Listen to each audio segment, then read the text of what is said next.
पञ्चाक्षरनक्षत्रमाला स्तोत्रम् श्रीमदात्मने गुणैकसिन्धवे नमः शिवाय। धामलेशधूतकोकबन्धवे नमः शिवाय। नामशेषितानमद्भवान्धवे नमः शिवाय। पामरेतर प्रधानबन्धवे नमः शिवाय। कालभीतविप्रभालपालते नमः शिवाय। शूलभिन्नदुष्टदक्षफालते नमः शिवाय। मूलकारणाय कालकालते नमः शिवाय। पालयाधुना दयालवालते नमः शिवाय। इष्टवस्तुमुख्यदानहेतवे नमः शिवाय। दुष्टदैत्यवंशधूमकेतवे नमः शिवाय। सृष्टिरक्षणाय धर्मसेतवे नमः शिवाय। अष्टमूर्तये वृषेन्द्रकेतवे नमः शिवाय। आपदद्रिभेदटङ्कहस्तते नमः शिवाय। पापहारि दिव्यसिन्धुमस्तते नमः शिवाय। पापधारिणे लसन्नमस्तते नमः शिवाय। शापदोषखण्डनप्रशस्तते नमः शिवाय।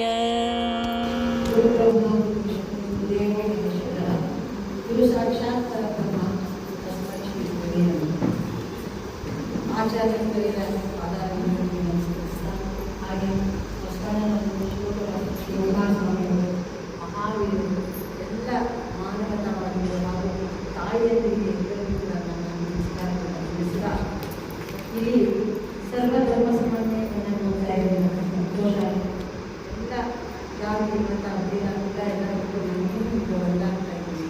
ಇದು ಬಹಳ ಮುಖ್ಯವಾದಂಥ ವಿಚಾರ. ಇದನ್ನೇ ನಮ್ಮ ಎಲ್ಲ ಸರ್ವರು ಕೂಡ ಇದ್ದಾರೆ. ಎಲ್ಲರೂ ಮಾನವತಾವಾಗಿದ್ದಾರೆ. ಎಲ್ಲರೂ ಒಂದೇ ವಿಷಯ ಹೇಳಿದ್ದಾರೆ. ಆ ಆಚಾರ್ಯರನ್ನೇ ಹೇಳಿದ್ದಾರೆ, ಈ ಆಚಾರ್ಯರನ್ನೇ ಹೇಳಿದ್ದಾರೆ, ಶುದ್ಧವಾದ ಸ್ವಾಮೀಜಿಯವರನ್ನೇ ಹೇಳ್ತಾರೆ, ಮಹಾವೀರರನ್ನೇ ಹೇಳ್ತಾರೆ, ಗೌಡರು ಎಲ್ಲರೂ ಅದನ್ನೇ. ಅಂದರೆ ನಾವೆಲ್ಲ ಒಂದಾಗಿರಬೇಕು, ಒಂದು ಧರ್ಮವಾಗಬೇಕು ಅಂತ ಹೇಳಿ ಎಲ್ಲರೂ ಆಸೆ ಪಡ್ತಾರೆ, ಎಲ್ಲರೂ ಮಾಡಿದ್ದಾರೆ. ಆ ವಿಷಯದಲ್ಲಿ ಬಹಳ ಪ್ರತಿಯೊಬ್ಬರನ್ನು ಅವಶ್ಯಕ ಇಷ್ಟಪಡ್ತಾರೆ. ತಾಯಿಯೂ ಕೂಡ ಒಂದು ಗುರುವಿಗೆ ಸಮಾನತೆ, ಒಳ್ಳೆಯದು ಕಮ್ಮಿ ಅಲ್ಲ. ಇಂಥ ಒಂದು ಸುಸಂಸ್ಕೃತ ಸಂದರ್ಭದಲ್ಲಿ ನನಗೆ ಎರಡು ಮಾತನಾಡಲು ಅವಕಾಶ ಕೊಡ್ತೀವಿ. ನಾನು ಯಾಕೆಂದರೆ ನನಗೆ ಮಾತನಾಡಲಿಕ್ಕೆ ಅವಕಾಶ ಕೊಟ್ಟಿರ್ತಕ್ಕಂಥ ವಿಷಯ ಏನಪ್ಪ ಅಂತಂದರೆ ಶಂಕರಾಚಾರ್ಯರು ಅವಲಂಬಿಸಿದ್ದಾರೆ. ಇದು ಬಹಳ ಒಂದು ಕಬ್ಬಿಣದ ಕಟ್ಟೆ ಅಂತ ಹೇಳ್ತೀನಿ. ಯಾಕೆಂದರೆ ಅವರನ್ನು ಅರ್ಥ ಮಾಡ್ಕೊಳ್ಳೋಕ್ಕಾಗಲಿ, ಅವರನ್ನು ಪೂರ್ತಿ ಅಧ್ಯಯನ ಮಾಡೋಕ್ಕಾಗಲಿ, ಅದರ ಬಗ್ಗೆ ಹೇಳುವಷ್ಟು ಕಿಂಚಿತ್ತು ನನಗೆ ಅರ್ಹತೆ ಹೋಗುತ್ತಿಲ್ಲ. ಯಾಕೆಂತಂದರೆ ಅದರ ಬಗ್ಗೆ ಬಹಳಷ್ಟು ಪಾಂಡಿತ್ಯವನ್ನು ಪಡೆದ ವಿಷಯ. ಅವರ ಮಾತುಗಳನ್ನ ಕೂಡ ನಾವೆಲ್ಲ ಹೇಳಿದ್ವಿ. ಆದರೂ ಕೂಡ ಈ ಒಂದು ಅವಕಾಶದಲ್ಲಿ ಕೊಂಚನಾದರೂ ಅವ್ರ ಬಗ್ಗೆ ತಿಳಿದುಕೊಳ್ಳುವಂಥ ಒಂದು ಅವಕಾಶ ನನಗೆ ಸಿಕ್ತು. ಅದಕ್ಕೆ ನೀವು ಕೂಡ ತುಂಬ ಧನ್ಯವಾದಗಳನ್ನು ಹೇಳ್ತೀನಿ ನಾನು. ಸೊ ಆಚಾರ್ಯ ಶಂಕರರು ಹಾಗೂ ರಾಮಾನುಜಾಚಾರ್ಯರು ಬಹಳ ದೊಡ್ಡ ಚರಿತ್ರೆ ಸಾಧನೆ. ಗಂಗಾನ ದಿನ ಒಂದು ಕಮ್ಮಿ ನೀಡೋದು ಸುಮ್ಮನೆ ನಾವು ಹೇಳೋದು. ಆದ್ರಲ್ಲಿ ಹೇಳೋದು ಬಹಳ ಕಷ್ಟ. ಆದರೂ ಬಹಳ ಸಂಕ್ಷಿಪ್ತವಾಗಿ ಕೆಲವು ವಿಷಯಗಳನ್ನು ಮಾತ್ರ ನಾನು ಹೇಳೋಕ್ಕೆ ಇಷ್ಟಪಡ್ತೀನಿ. ನಿಮಗೆ ಎಲ್ಲರಿಗೂ ಒಂದು ದೇವರು ಕೃಷ್ಣ ಹೇಳ್ತಾರೆ, ಪರಿಪುರಾಣಾಯ ಸಾಧುನಾಂ ವಿನಾಶಾಯ ಧರ್ಮ ಸಂಸ್ಥಾಪನಾಯ ಒಂದು ಪರಮಾತ್ಮ ಹೇಳ್ತಾರೆ. ಯಾವಾಗ ಕಷ್ಟಕರ ಪರಿಸ್ಥಿತಿಗಳು ಭೂಮಿಯಲ್ಲಿ ಉಂಟಾಗುತ್ತೋ, ಸಮಸ್ಯೆಗಳು ಉಂಟಾಗುತ್ತೋ, ಗೊಂದಲಗಳು ಉಂಟಾಗುತ್ತೋ, ಶಾಂತಿ ನೆಲೆಸುತ್ತೋ, ಅಂತಹ ಸಮಯದಲ್ಲಿ ನಾನು ಬಂದು ಇದನ್ನು ಅವತಾರದಲ್ಲಿ ಸರಿ ಮಾಡ್ತೀನಿ. ಹಾಗೆ ಈ ಎಲ್ಲರೂ ಕೂಡ ಒಬ್ಬೊಬ್ಬರನ್ನೇ ಹೊಂದಿದ್ದೇವೆ. ಹೀಗಾಗಿ ನಾವು ಕೊಂಚ ಹಿಂದಕ್ಕೆ ಹೋದಾಗ ಶಂಕರಾಚಾರ್ಯರ ಬಗ್ಗೆ ಹೇಳೋದಾದರೆ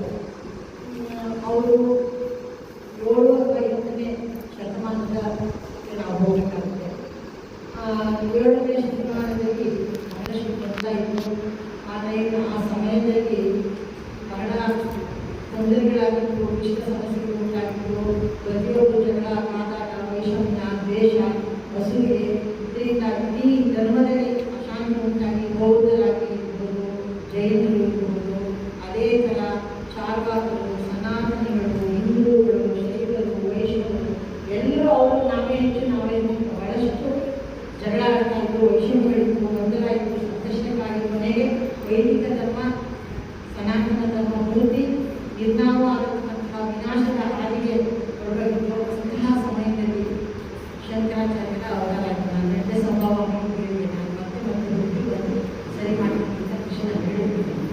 ಹಾಗೆ ಹೀಗೆ ಶಂಕರಾಚಾರ್ಯರು ಪ್ರಾರಂಭ ಜನರಂತೆ ಪ್ರಾರಂಭ ಆಗುತ್ತೆ. ಸ್ಮೃತಿ ಪ್ರಾಣಾಯಾಮ ಆಲಯ ನಾರಾಯಣ ಲೋಕತೆ ಶಂಕರಾಚಾರ್ಯರು ಹುಟ್ಟಿದ್ದು ಕಾಲಕ್ಕೆ ಒಂದು ಕಾರಣದಲ್ಲಿ ತಂದೆ ಶಿವರು ಹಾಗೆ ಆಜ್ಞೆ ಬಹಳ ಬಾಲ್ಯದಲ್ಲಿ ಮಗು ಈಶ್ವರನ ಒಂದು ಆಶೀರ್ವಾದದಿಂದ ಹುಟ್ಟಿದಂತಹ ಮಗು. ಹಾಗಾಗಿ ಎಲ್ಲ ಸದ್ಗುಣಗಳ ಸಂಪನ್ನವಾಗಿ ಮಗುವುದು ಬಹಳ ಚಿಕ್ಕ ವಯಸ್ಸಿನಲ್ಲೇ ಅದು ಪಾಂಡಿತ್ಯವನ್ನು ಗಳಿಸೋದು, 2ನೇ ವರ್ಷಕ್ಕೆ ಮಾತಾಡೋದು ಇದೆಲ್ಲ ಇದ್ದು 1ನೇ ವರ್ಷಕ್ಕೆ 3ನೇ ವರ್ಷಕ್ಕೆ ಅದಕ್ಕೆ ಪ್ರತಿಯೊಂದು ವೇದಗಳನ್ನು ಹೇಳ್ತಾ ಇರ್ತಾರೆ. 5ನೇ ವರ್ಷಕ್ಕೆ ಮುಂಚೆ ಮಾಡೋದಕ್ಕೆ ಮುಂಚೆನೇ ಅವರ ತಂದೆಯವರ ಅವರು ದೈವಾಧೀನರಾಗ್ತಾರೆ. ಆ ಸಮಯದಲ್ಲಿ ಅದಾದ ನಂತರದಲ್ಲಿ ತಾಯಿ ಆಗಬೇಕು ಬಹಳ ಕಷ್ಟಪಟ್ಟು ಮಗುವಿಗೆ ಒಂದು ಕೊನೆಯನ್ನು ಮಾಡಿ ವೇದಶಾಸ್ತ್ರಗಳಲ್ಲಿ ಆಕೆಯನ್ನು ಸಂಪನ್ನನ್ನಾಗಿ ಮಾಡಿ ವಿದ್ವಾಂಸನನ್ನಾಗಿ ಮಾಡಬೇಕು ಅಂತ ಆಸೆ ಪಡ್ತಾರೆ. 5ನೇ ವರ್ಷದಲ್ಲಿ ಅವರು ಕೊನೆಯನ್ನು ಮಾಡುತ್ತಾರೆ.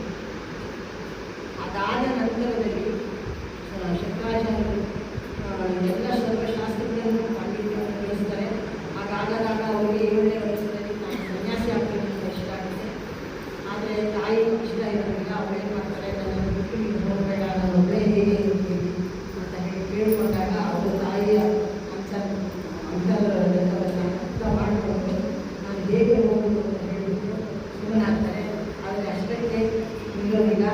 ಮೊಸಳೆಯ ಕಾಲಲ್ಲಿ ಮೊಸಳೆ ಬಾಯಿಗೆ ಶಂಕರಾಚಾರ್ಯರ ಕಾಲು ಹೋಗುತ್ತೆ. ಆವಾಗ ಕಿಚ್ಚಿದಾಗ ಈ ಥರ ನಾನು ಸನ್ಯಾಸಿ ಆಗ್ತೀನಿ ಅಂತ ಹೇಳಿಬಿಟ್ಟು ಮೊಸಳೆಯಿಂದ ನಾನು ಬರಬರ್ತೀನಿ ಅಂತ ಹೇಳಿದಾಗ ಅದಕ್ಕೆ ಬಿಟ್ಟು ಅವರ ಸನ್ಯಾಸಾಶ್ರಮಕ್ಕೆ ಹೋಗು ಅಂತ ಹೇಳಿ ಪ್ರತಿಯೊಬ್ಬರೂ ಕೂಡ ಮಾನವತಾವಾದಿಗಳಾಗಿ ಮಾನವರ ರಕ್ಷಣೆಯನ್ನು ಮಾಡಬೇಕು, ಸಂಕಷ್ಟಗಳನ್ನು ಪಾರು ಮಾಡಬೇಕು, ಅಶಾಂತಿಯನ್ನು ತಪ್ಪಿಸಬೇಕು, ಪ್ರಪಂಚದಲ್ಲಿ ಶಾಂತಿ ನೆಲೆಸ ಹಾಗೆ ಮಾಡಬೇಕು ಅನ್ನತಕ್ಕಂಥ ಒಂದು ಸುಂದರವಾದಂತಹ ಒಂದು ಭಾವನೆಗಳನ್ನು ಮೂಡಿಸೋದಕ್ಕೋಸ್ಕರ ಎಲ್ಲರೂ ಜನಿಸಿದ್ದು. ಅವರೆಲ್ಲರೂ ಕೂಡ ಮಹಾನುಭಾವರು.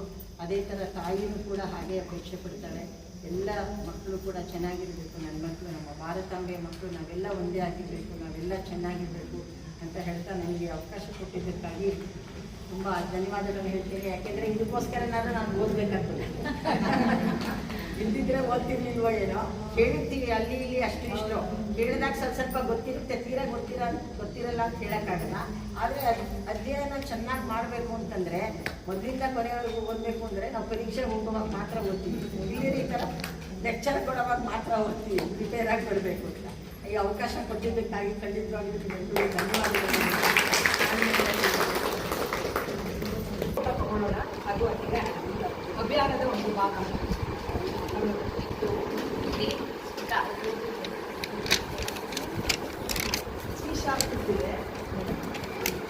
ವಂದೇ ಮಾತರಂ, ವಂದೇ ಮಾತರಂ, ವಂದೇ ಮಾತರಂ, ವಂದೇ ಮಾತರಂ. ಸುಜಲಾಂ ಸುಫಲಾಂ ಮಲಯಜ ಶೀತಲಾಂ.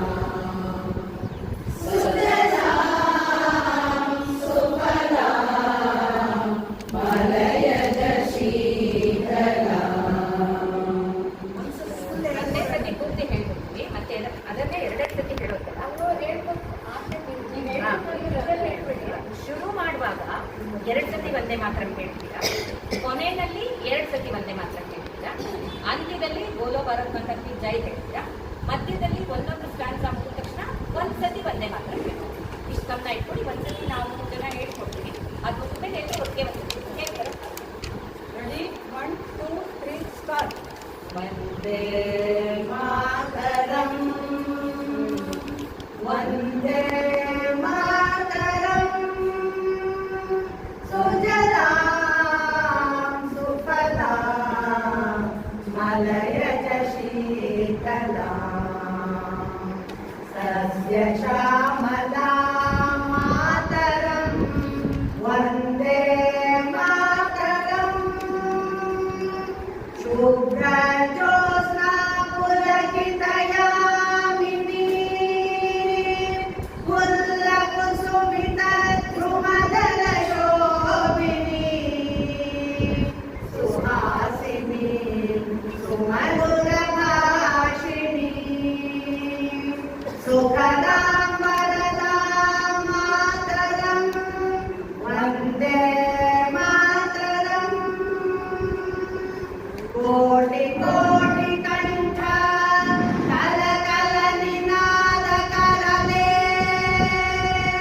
ಕೋಟಿ ಕೋಟಿ ಭುಜೈ ಕೃತಕರ ಕರವಾಲೆ ಅವಲಕ್ಕೆನು ಮಾಯೆತು ಬಲೆ ಬಹುಬಲಧರಿಣಿ ನಮಾಮಿ ತರಿಣಿ ರಿಪುದಲವರಿಣಿ ಮಾತರಂ ವಂದೇ ಮಾತರಂ ತುಮಿ ವಿದ್ಯಾ ತುಮಿ ಧರ್ಮ ತುಮಿ ಧೃತಿ ತುಮಿ ಮಹತ್